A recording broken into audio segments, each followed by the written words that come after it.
Fala, Albinho, tudo bem? Aqui quem fala é o professor Diego e a gente sabe que por outros motivos a gente está aqui hoje nessa videoaula exatamente para resolver um problema teu. Que problema seria esse? Cheguei no segundo ano, estou com problema, cálculos químicos, e o que eu preciso saber exatamente para que eu possa me dar bem em cálculos químicos? Bem, é nisso que tu vai aprender nessa videoaula hoje.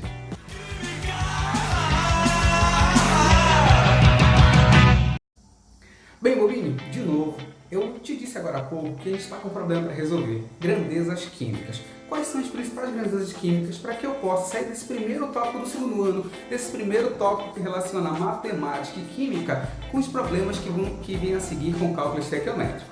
Bem, a primeira coisa que a gente vai lembrar é que a gente estudou lá no primeiro ano uma coisa chamada de massa atômica. Bem, o teu professor de química, ou eu no caso, eu te disse assim: massa atômica é a soma direta do número de prótons mais o número de nêutrons. Por exemplo, eu vou usar aqui esse átomo de nitrogênio. Exatamente. O átomo de nitrogênio tabelado, ele vai apresentar 7 prótons, 7 nêutrons e 7 elétrons, fazendo assim uma massa atômica de quanto, Robinho? Exatamente 14 unidades de massa atômica. Então, percebe que quando eu determinava esse valor de massa, no ano passado, eu, bobinho, aluno do primeiro ano, determinava esse valor de massa, como o caso da massa do átomo de nitrogênio, que nós usamos como exemplo, eu determinava em unidades de massa atômica ou simplesmente 1. Exatamente, 14 unidades de massa atômica. De acordo com o modelo proposto por Bohr, a massa de um átomo está concentrada em seu núcleo, onde estão localizados prótons e nêutrons. Então essa soma direta, número atômico mais número de nêutrons, vai dar exatamente essa massa atômica, primeiro tópico, primeira grandeza. Bem, professor, só uma dúvida. Cheguei, estou aqui com a mamãe tabela periódica, e aí eu me deparo com alguns átomos, como por exemplo o átomo de boro. A massa do átomo de boro é 10,81. Professor, de onde foi que veio essa fração, esse 0,81? Bem, simples. A primeira coisa que a gente vai saber antes de estudar propriamente as grandezas é saber que existe uma massa atômica proveniente da soma direta de prótons e nêutrons, mas existe uma massa que é tabelada, que é calculada a partir da média aritmética ponderada da abundância que esses isótopos têm na natureza. Como assim, professor? Olha o exemplo. Vou determinar aqui a massa tabelada do neônio. Bem, a gente sabe que o neônio apresenta massa de 20 unidades de massa atômica. Entretanto, a partir do momento em que eu pego uma tabela periódica com um pouco mais de detalhes, a massa tabelada do neônio é de 20,179 unidades de massa atômica. Bem, mas esse 0,179 unidade de massa atômica, ele vem exatamente disso aqui, ó. O neônio de massa 20 apresenta abundância isotópica, ou seja, o percentual que ele é encontrado na natureza de 90,92%. Já o neônio de massa 21, ele vai ter abundância de 0,26%. E o outro neônio, o neônio de massa 22, outro isótopo, ele vai ter a massa de 8,82%. E a partir desses valores, nós vamos calcular agora a média aritmética ponderada para determinar exatamente essa massa tabelada do átomo de neônio. Bem, Rubinho, me ajuda a calcular, me ajuda aqui, ó.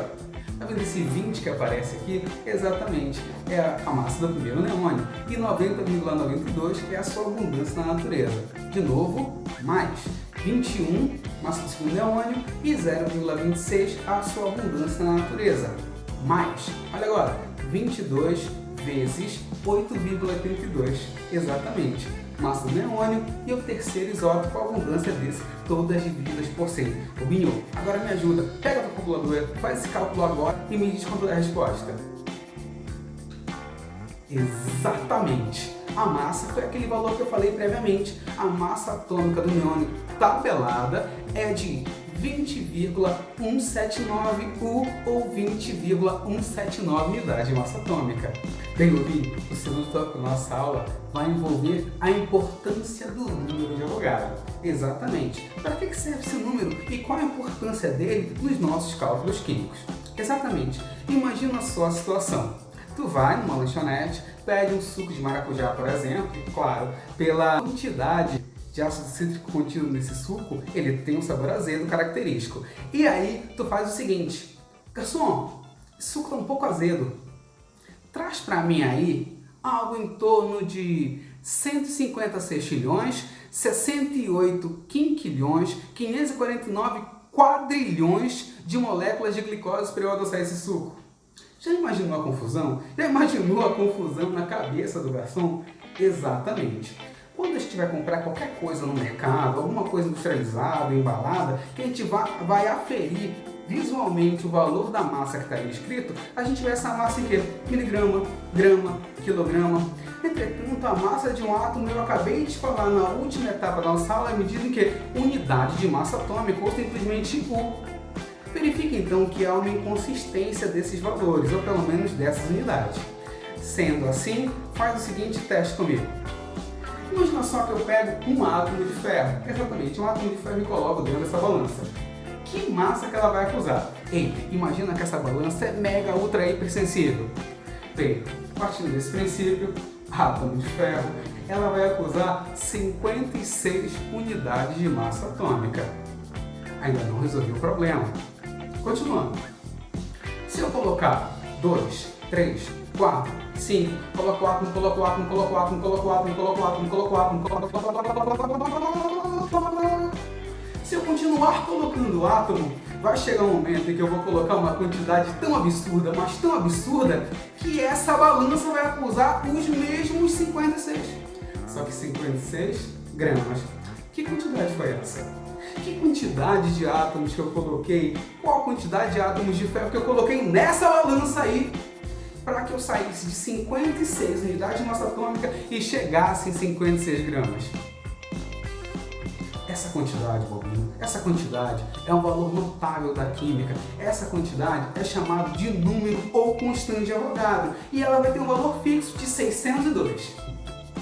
Acho que está errado. Deixa eu endireitar aqui.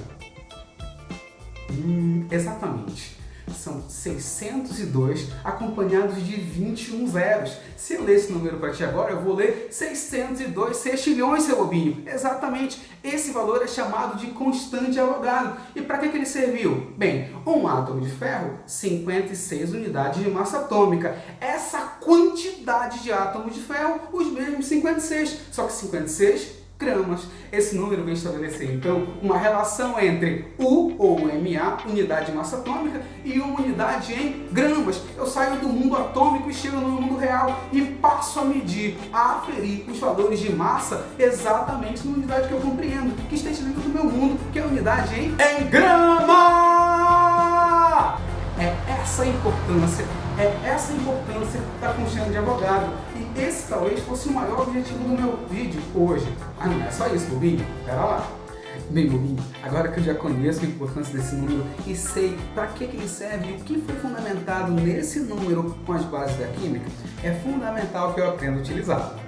O terceiro tópico da nossa aula, ele começa a partir do momento em que eu te faço uma pergunta. Exatamente essa que tu está pensando, exatamente essa que tu acabaste de ler. O que é mol? Qual a importância do mol? Mas sempre que eu escuto a palavra mol, eu tenho um calafrio. Sempre que eu escuto o termo mol, eu me assusto. Ou eu já imagino logo o cálculo. Mas eu nunca me perguntei qual o real sentido do mol. Ou então, qual o verdadeiro conceito de mol. E é para isso que eu estou aqui hoje na nossa microaula, Lobinho. Me responde, o que é mol? Só uma curiosidade, quando eu falo algumas palavras para ti, na tua cabeça vem imediatamente uma quantidade. Quer ver? Uma dúzia de alunos. Uma dúzia de alunos, 12 alunos. Uma dezena de canetas. Uma dezena de canetas, 10 canetas. Uma centena de cachorros. Sim, exatamente, 100 cachorros. A dúvida que vem é, o que é mol? E qual a importância desses exemplos para que eu entenda o significado de mol? E é isso aí.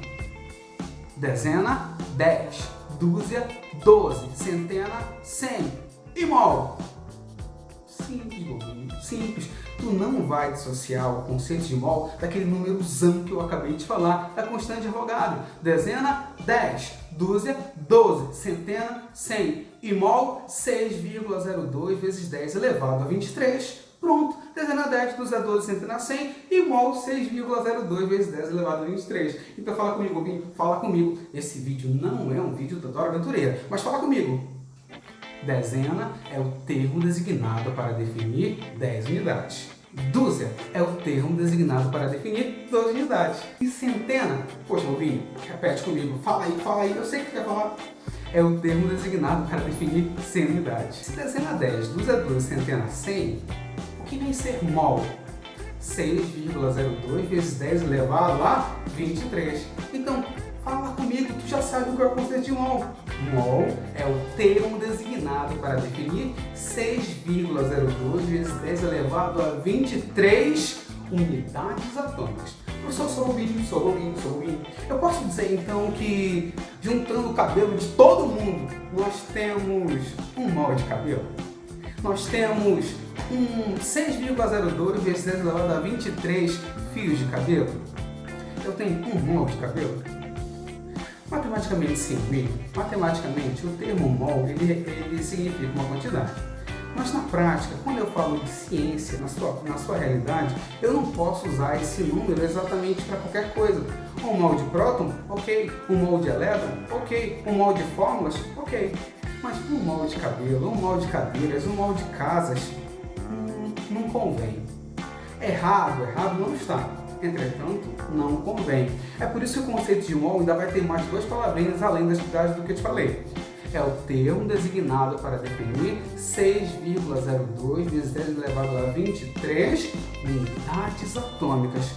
Me convém, então, utilizá-lo só para definir grandezas atômicas. Bem, Bobinho, tu aprendeste comigo ou relembraste o seguinte: massa atômica, conceito de mol, constante de Avogadro, e relembrou a importância desse constante de Avogadro e a importância que ela tem não só para distinguir massa, unidade de massa atômica para unidade de grama, mas também porque ela denuncia imediatamente o conceito de real de mol. Rubinho, essa foi a nossa primeira microaula, espero que tu tenha gostado e qualquer coisa, deixa nos comentários aí embaixo, vai, dá um like primeiro, calma, dá um like. Dá teus comentários, faz teus comentários, dá sugestões e diz naquilo que foi positivo ou negativo do vídeo. Até a próxima.